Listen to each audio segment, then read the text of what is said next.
চলতি ডিসেম্বর মাসের প্রথম ৮ দিনে দেশে প্রবাসী আয় এসেছে ১ বিলিয়ন বা ১০০ কোটি ডলার, যা গত বছরের একই সময়ের তুলনায় ২১.২০% বেশি।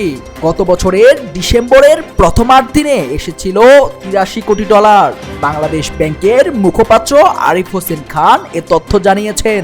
বাংলাদেশ ব্যাংকের তথ্য অনুযায়ী গত নভেম্বর মাসে প্রবাসীরা ২৮৮ কোটি ৯৪ লাখ ডলার রেমিটেন্স পাঠিয়েছেন, যা গত বছরের একই সময়ের তুলনায় ৩১.৩৭% বেশি।